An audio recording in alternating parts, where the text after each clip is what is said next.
Hi friends, మనకి మోటార్లో వాడే capacitors చాలా వరకుని మనకి స్టార్టింగ్ కెపాసిటర్స్ ఉంటాయి కదా.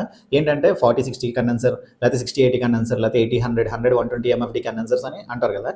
అవి లోకల్గా కొన్ని కంపెనీస్ మ్యానుఫ్యాక్చర్ చేస్తాయి కదా. టిప్కాన్, కాన్క్యాప్, యామ్క్యాప్ ఈ అన్ని కెపాసిటర్స్లో అలా ఉంటాయి. కానీ కొన్ని కంపెనీస్లో ఎలా ఉంటాయంటే, ఇప్పుడు ఎప్కోస్ అనే కంపెనీ ఉన్నది, అది కుమార్ మోటార్స్కి అయితే ఎప్కోస్ కెపాసిటర్స్ వాడతారు. అలాగే హెవెల్స్ కూడా కండెన్సర్స్ ఉంటాయి. కానీ ఈ హెవెల్స్ కండెన్సర్స్లో మనకి ఇలాగ 50-60, 60-80, 80-100 అని ఉండమాట. దాంట్లో ఏంటంటే 42 ఎంఎఫ్డి అని, 30 ఎంఎఫ్డి అని, లేకపోతే 60 ఎంఎఫ్డి అని, ఇలాగా 105 ఎంఎఫ్డి అని ఉంటుందన్నమాట. దానికి వోల్టేజ్ డిఫరెన్స్ అవుతుందన్నమాట. మనం ఈ ఎంఎఫ్డి చూసి రన్నింగ్ కండెన్సర్ అని ఎప్పుడు అనుకోకూడదు. ఇక్కడ వోల్టేజ్ కూడా చూసుకోవాలన్నమాట. 250 వోల్టేజ్ ఉన్నదనుకోండి, కంపల్సరీగా అదైతే స్టార్టింగ్ కండెన్సర్.